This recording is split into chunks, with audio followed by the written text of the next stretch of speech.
Does inflation truly make everyone poorer? When you see the price of bread or fuel rising, you might think the entire world is shrinking. But with a wealth brain, you'll realize that inflation is essentially a ratio game. Money is merely a token of labor. When money loses value, it means the exchange ratio between labor and assets has been restructured. In this restructuring, there are always losers and winners. 1. Why the super rich never fear inflation? Most people think the rich lose the most because they have the most money. This is a logical fallacy. The wealth of the super rich is rarely held in cash. A net worth of 10 billion is a shadow game. It is tied to stocks, equity, and core resources. When currency is overissued, the book value of these assets rises accordingly. If the stock price increases by 10%, their net worth grows by 1 billion. This nominal growth easily offsets rising costs. More importantly, the rich master a core technology of wealth: debt. They borrow cheap capital to acquire quality assets. As inflation lowers purchasing power, the real cost of repaying those debts decreases. Inflation, in effect, is helping the rich dilute their debt. 2. Why the poor are immune to inflation? It sounds harsh, but it's true. Inflation dilutes accumulated wealth, and the poor have almost none. Their only asset is their labor.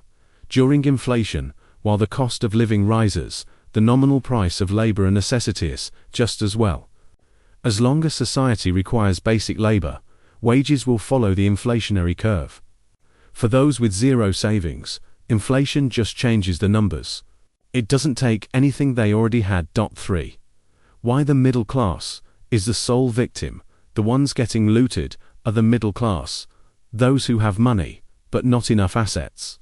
The asset structure of the middle class is fragile. Their wealth consists of hard-earned savings and fixed salaries. In their portfolios, the ratio of cash often exceeds 50%. Inflation acts as an invisible wealth extractor. It quietly sucks the purchasing power out of your bank account. It takes the surplus labor of the middle class and redistributes it through currency devaluation to two ends: the elite, who hold massive debt and assets, and the low-income groups who rely on instant labor pricing. How to protect your assets? Switching from cash logic to asset logic. 2. Avoid being harvested. You must switch your asset structure before inflation fully erupts. Inflation dilutes assets that can be infinitely printed, like cash. It cannot dilute assets with scarcity. Consider two families with similar incomes. Why does a massive gap emerge after 10 years? It often depends on whether they converted printable assets, which means cash, into non-printable assets, like core real estate or equity.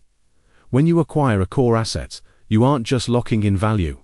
You are often utilizing reasonable debt. This debt will be eroded and diluted by inflation over the next decade. Essentially, you are using future, cheap money to occupy today's expensive assets. In this era, the leap in wealth never comes from pure labor. It comes from a deep understanding of asset allocation. Stop asking where your money went. Ask what form your money is currently in. If you are still clinging to cash, you are voluntarily stepping into the wealth extractor. I'm Lens Wide. Subscribe for more economic insights.